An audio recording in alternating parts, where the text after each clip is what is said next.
Thieves shoot their way into Seattle Art Gallery for the second time in just weeks. This is the same art gallery that had I think it was like a 10,000-year-old tusk, very expensive tusk. Art, right?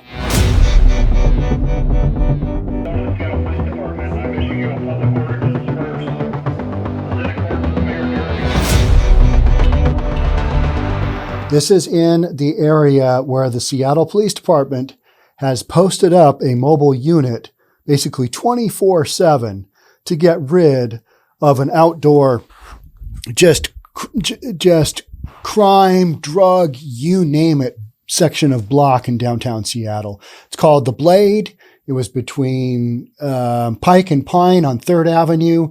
This art gallery is at 2nd and I believe Pine. We'll read about it. But I covered the 10,000-year-old tusk because this stuff is just going on.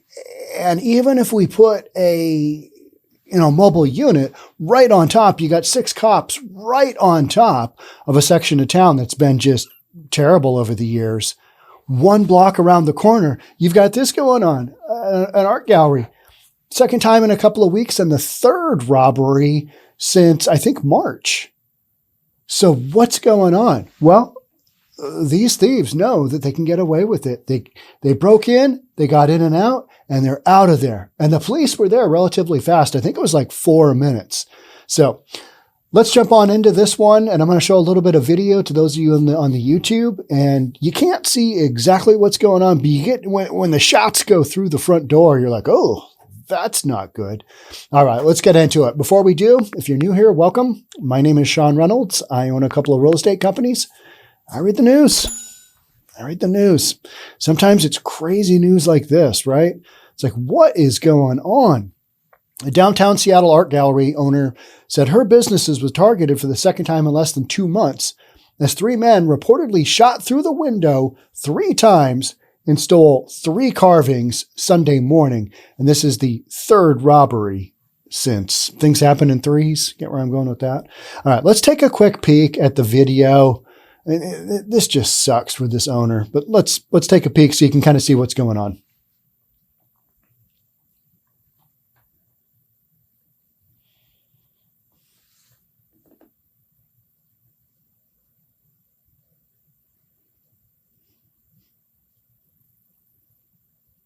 So what we saw was kind of a video camera over the top of the front door, and it's still because nothing was going on, right? And then all of a sudden, boom, shots go through the door, and you see the camera shake because it's mounted on the wall above this door. And then you see just a bunch of glass just go flying, and somebody takes some kind of implement and blasts out the glass, and then they reach through, unlock the door, and in they go, right? In they go. It's just wild how brazen these criminals have become. And like I talked about on the other podcast, when we had the 10,000-year-old tusk stolen, I'm kind of like, these are not just your average daily, hey, I need my $30 for my next fix of fentanyl type criminals, are they? Because if they were, they're not going to have an outlet to sell a 10,000-year-old tusk. So you've got a certain element of crime going on here that is calculated. They know there's expensive stuff, and they know what they're looking for. And they come in and blast it out. And even though the Seattle Police Department is literally just around the corner, I assume they still are, or I haven't read that they have dismantled that quite yet. Because everybody's afraid, well, then that whole drug and stolen goods bazaar is just going to come right back, and it will. Meantime, you've literally got this kind of stuff going on, literally a block around the corner. Fossil and Stone had a mammoth tusk stolen from the gallery in early April. That's the one we covered and we talked about. The gallery owner told KOMO News about the most recent theft, which they say occurred at 4:43 a.m. Police arrived 4 minutes later, so they were on the spot, they were there, and nobody was injured. According to the gallery, 2 fossil sculptures were stolen during opening hours on March 19th. The tusk was taken during opening hours April 5th, and the latest incident came while the gallery was closed on Sunday. The following were stolen on Sunday, the gallery said, an antler carving with eagles, bears, and salmon with a market value of $3,850, a caramel marble cougar. The cougar is cool. I got to say, the cougar is pretty cool. That's $4,500. And a whitestone bear, $3,950. Expensive stuff. So Kathy Lee, who owns the gallery, said the combined total of everything stolen is $100,000. How do you stay in business after that? I mean, it's just insanity, right? And that doesn't include damages inside the building. Blasting out your front door, front window. 3 gunshots, and it worries me for our safety, even we are open now. So I'm afraid when I'm not at the store, and I'm afraid when I'm at the store, said Lee. Lee said she doesn't plan on leaving because she loves the location and sharing local art, but she's going to invest in commercial glass grade windows and add an intercom system. I know what you guys are going to say. You're going to say, why don't you move your business? Well, that is a decent proposal. That's a reasonable proposal. Here's where it's not. A lot of these businesses are local. They feed off of the other businesses that are in the area. You got a bunch of art stores.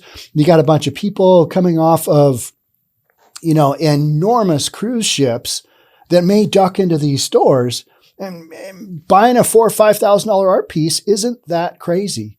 So we are literally just a couple of blocks up from basically prime tourism in Seattle. So you might say, oh, I'd never operate a store right there. Well, okay, maybe not, but you're not an art dealer, and you need to be in that area where you've got the opportunity for walk-in traffic to purchase something along these lines. A $3,800, whatever it was, not really my thing at all. I have no artwork worth anything, I don't think, at my house. It's just not something I'm into, right? If I have artwork, and we have some artwork here, and I've got a bunch of photos that I've taken that I think are pretty cool, but don't we always think that our own photography is the best? Look at this. This is awesome. And your buddy looks at it and goes, yeah, it's out of focus and your lighting's off. And what were you thinking on the exposure there? I'm like, I just think it's cool. I'm going to put it up in my house. That's what we do, right? Or we go to we go and buy a caramel colored tiger or whatever it was, and we put it in our house and we go, that is, what that is. That is cool. It's a caramel colored tiger that I bought, or leopard or whatever it was that I bought in this it's significant. Art is so suggestive, right? So where are these criminals selling this stuff? I mean, obviously secondary market, and obviously they're selling it because they're going in and buying and taking specific items. They're not sticking around going, well, let's see what else we got on the shelves there, right? They're in and out. They've got something. So they know what they're doing. They've got a fence on the other end that they can sell this stuff. Not your everyday criminals, right? But what is so brazen is just 4:30 in the morning. You've got condominiums around here. You've got, probably at 4:30 in the morning, not a lot of folks running around because most people are still asleep, or maybe they're getting ready for work if they're early, they got an early shift or whatever. But, to go in with guns blazing, and it's the third time, I mean, this is just some brazen stuff. And this is going on the regular in Seattle. And that's why, the police are, those of us that are aware of crime, we're kind of going, that is not good. This is not good for anybody in the city. And we need some more cops. All the cops in the world, though, aren't going to be able to prevent this.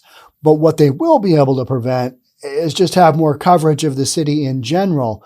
And there will be less inclination to, hey, why don't we just go in guns blazing and rob this store? I mean, I've lived here in the Seattle area all my life. I was born up in Edmonds in Snohomish County, just across the border from King County, where I'm sitting now. I've been here all my life.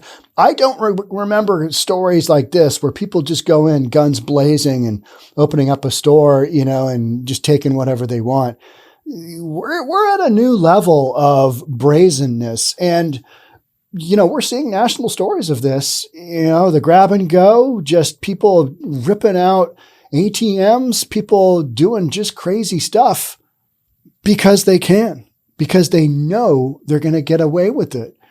So, you create policy where you basically, a lot of crimes aren't crimes anymore. And even if they are crimes, you've got people in the judicial system who are like, yeah, we're probably not going to prosecute for that. That's not really worth our time. It's a caramel-colored leopard or whatever it is. And it's not based on the dollar amount. In this case, down in California, you've got other things. And in Seattle, you've got levels of theft, under $950 down in California. Is it $750 here?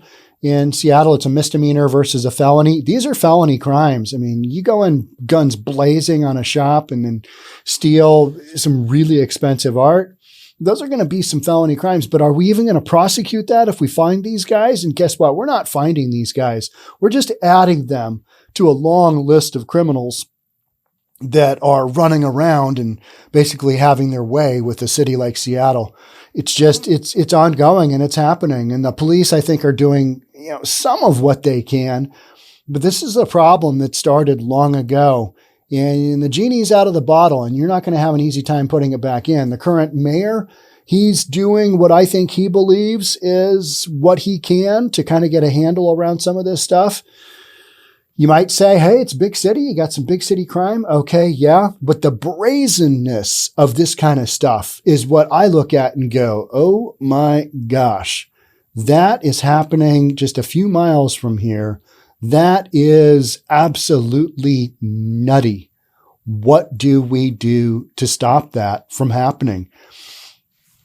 We go on to say she's going to invest in commercial glass grade windows and an intercom system. All right. So you're going to be able to talk to the people in there. And when they grab their stuff, you're going to say, okay, if you could clean up on your way out, you steal my $100,000 worth of stuff. I mean, it's still not going to prevent it, but it's another tool that shop owners can use to maybe have some kind of impact. I'm not real hopeful. However, she can't afford private security and has asked Seattle police to patrol the area more frequently.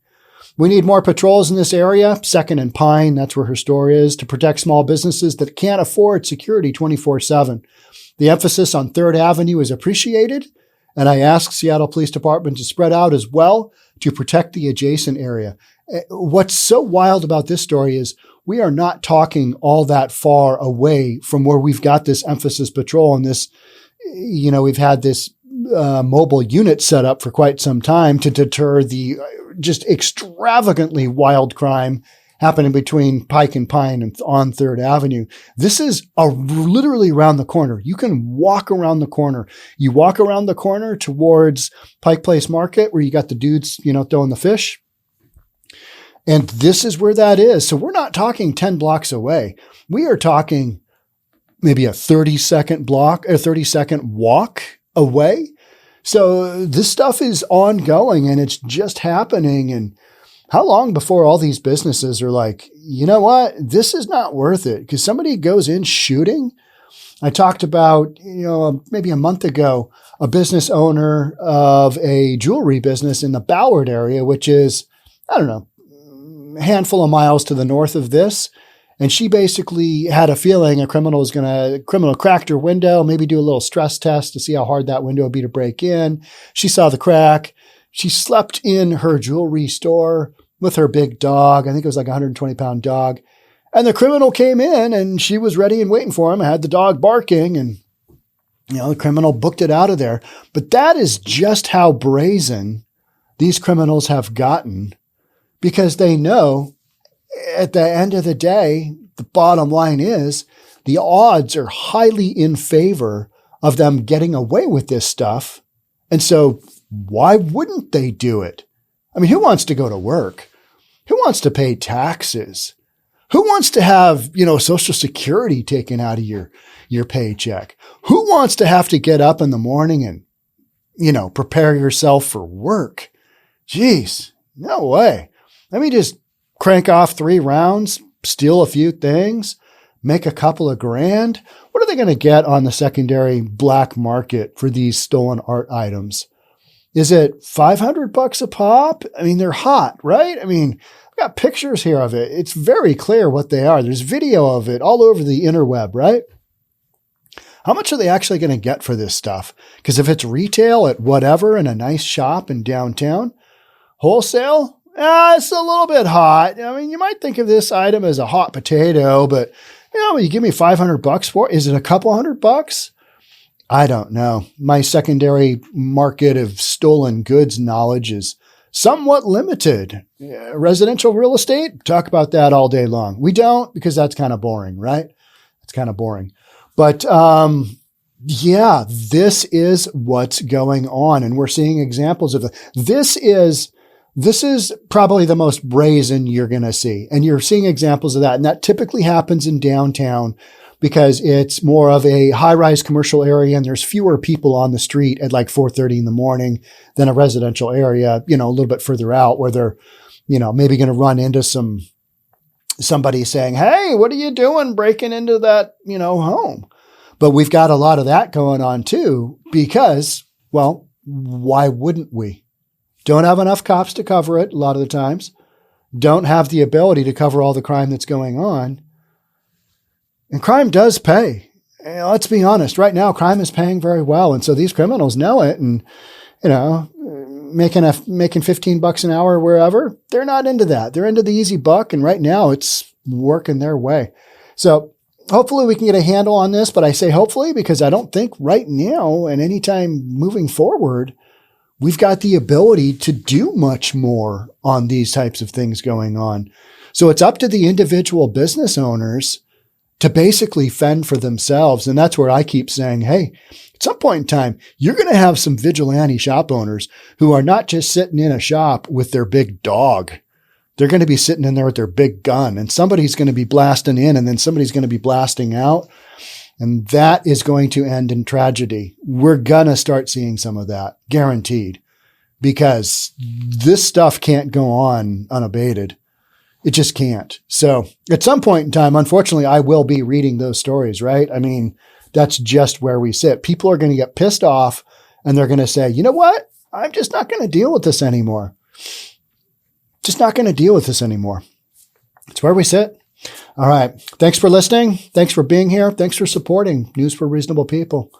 I'll see you on the next one. Till then, bye for now.